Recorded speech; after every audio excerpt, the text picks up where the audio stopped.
要低估人性的恶这句话，在冷美人身上得到了具象化的体现。先是遭遇陌生人抹黑靠近，后因状态变好被造谣比赛作弊，背后有人空投给他资源。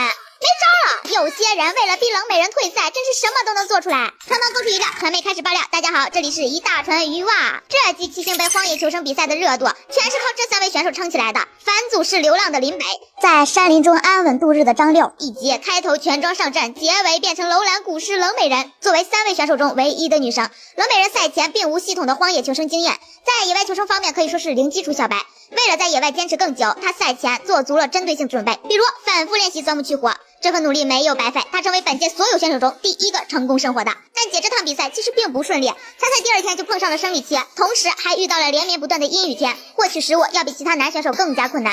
即便如此，在众多男选手纷纷退赛的情况下，冷美人愣是凭借意志力和超强的抗压能力挺了过来，身形消瘦到网友戏称熬成了楼兰古尸。而他的情绪和他的眼睫毛一样十分稳定，这种极致反差让他在网络上迅速走红。结果你猜怎么着？冷美人火后，好多牛鬼蛇神都围了上来。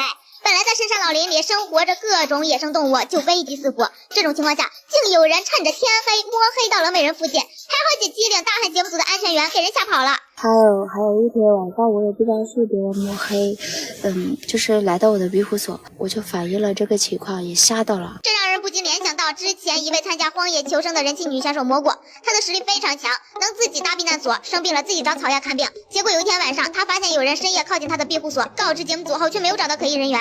刚刚你是听到有走路的脚步声是吧？这是我一个人听的。是，还有徐大叔。对。有没有听到明显的就是咳嗽啊或者怎么样的声音？人家偷偷摸摸过来会咳嗽给你。就是说只有脚步声哈。对。大哥们，周围已经排查清楚了，没有任何这个人为的痕迹。深感不安的蘑菇最终选择了退赛，而冷美人现在遇到了同样的情况。作为全场仅剩的一位女选手，对方竟敢在明知有安全员的情况下贸然行动。传媒觉得，要么想占姐便宜，要么是嫉妒姐的热度，想逼姐退赛。还好七星杯的工作人员更为负责，在得知姐被摸黑后，给了冷美人一把刀用来防身，她才得以继续留在赛场。除了人身安全受威胁，冷美人还一直遭受精神折磨。前2天还有人在明知道冷美人有抑郁症情况下，告知姐因为直播时言论不当，她被网暴了，姐还因此情绪崩溃了。当时节目组还安慰姐，如果受不了可以退赛。他们说你哭了？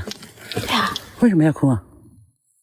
就是突然感悟到了很多东西吧。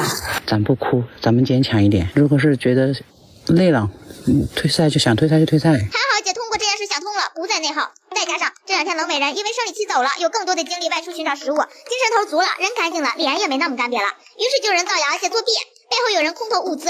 之前冷美人因为过敏不能洗脸，好多网友嘲讽她为什么不把自己收拾干净点，太邋遢了。姐听了网友的话洗手，结果因为皲裂碰到水超疼，当时一边洗一边哭。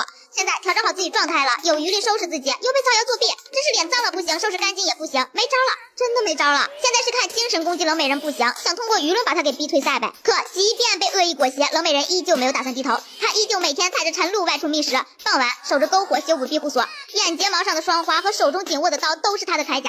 这场荒野求生对他而言早已不只是一场比赛，更是一场对抗人性恶意的坚守。我们不知道他最终能否走到最后，但这份在绝境中不弯腰的韧性早已胜过了所有的奖杯。